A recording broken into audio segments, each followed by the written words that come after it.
हैं। अब यहाँ पर जो एक पॉइंट है कि विवेक भाई आपकी ट्वीट देखकर हमने लिया था।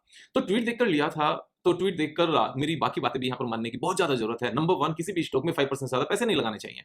ये सबसे पहली बात है। दूसरा, मैं हमेशा एक चीज़ कहता हूँ, स्ट्रैटेजीज़ के बेस पर ट्रेड करो, बिना स्ट्रैटेजी के आप ट्रेड नहीं करोगे।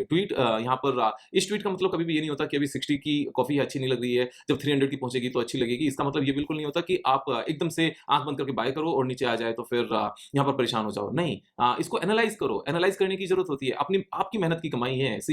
मेरी मेहनत की कमाई मैं अपने हिसाब से लगाऊँगा, आप अपनी मेहनत की कमाई अपने हिसाब से लगाओगे। दूसरा एक और इम्पोर्टेंट पॉइंट, विवेक भाई आपने ये स्टॉक्स अभी भी अपने पास पोर्टफोलियो में रखे हुए हैं क्या? मुझे इतनी बेचैनी नहीं होती। I have been in the market for 20 years. अगर एक स्टॉक बर्बाद भी हो जाए ना, तो 95% पैसा तो वैसे भी लगातार बढ़ता रहेगा, क्योंकि 5% से ज़्यादा एक स्टॉक में लगाना अपने आप में बुद्धिमानी की कमी की बात की जाती है। तो यहाँ पर जब 95% पैसा बाकी में है, सिक्योर है, एक अगर बर्बाद भी हो गया तो भी कोई ऐसी आग नहीं लगती। और जहाँ तक आग लगने की बात है कि 5% भी विवेक का बर्बाद होना अच्छी बात तो नहीं, हाँ, अच्छी बात तो नहीं है, लेकिन आज तक भी ऐसा तो नहीं हुआ कि कोई कंपनी हमारे पास थी या हमने आज तक डिस्कस की, चाहे वो एशियन टाइल्स थी जो रिकवरी की मोड पर है, चाहे वो उज्जीवन स्मॉल फाइनेंस बैंक था जिसने बहुत मोटे पैसे कमा कर दिए। राजेश एक्सपोर्ट्स की भी बात है, राजेश एक्सपोर्ट अभी बर्बाद तो नहीं हुआ ना, एक क्वार्टर में बेकार रिजल्ट आना वो भी थोड़ा-सा, और दुनिया की सबसे बड़ी गोल्ड रिफाइनरी लेकर बैठना, क्या वो पैसे बर्बाद होने वाली बात होती है? और इन 3 स्टॉक से अलग चौथा कोई स्टॉक अगर कोई आया है तो अभी वो सिर्फ कोफीड एंटरप्राइजेज़ आया है, वो भी कौन-सा बर्बाद हुआ है।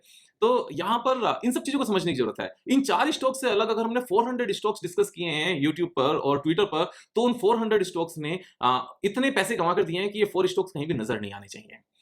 अगर हम 100% स्ट्राइक रेट की बात करते हैं तो डिटोल पर भी लिखा होता है 99.99% कीटाणु मारे, 0.01% वहाँ भी छूट जाते हैं। यहाँ तो फाइनेंशियल डिसीजन मेकिंग है।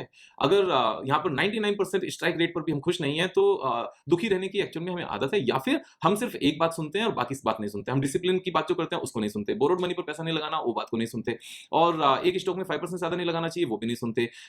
खरीदने के बाद में स्टॉक प्राइस नीचे जा सकता है, वो भी नहीं सुनते। मीन्स हमें कई बार ऐसा फील होता है कि जादू आना चाहिए कि जिसमें भी पैसे लगाएँ इमीडिएटली रॉकेट हो जाए, और रॉकेट होने के बाद में टॉप पर जाए, हम बेच दें और फिर दूसरा कोई रॉकेट मिल जाए। स्टॉक मार्केट है, यहाँ पर जादू नहीं चलते, एक्सपीरियंस के बेस पर काम किया जाता है। जितनी मर्जी अच्छी शॉप हो, जितना मर्जी यहाँ पर विज़डम वाला एक्सपीरियंस्ड शॉपकीपर हो, उसकी दुकान में भी कुछ ना कुछ सामान ऐसा रह जाता है जो पिछले 3-4 साल से नहीं बिका और उसका फैशन आउट हो गया। लेकिन कभी तो वक़्त आएगा, और अगर अपनी कॉस्टिंग पर नहीं निकला तो कभी सेल में निकाल देंगे।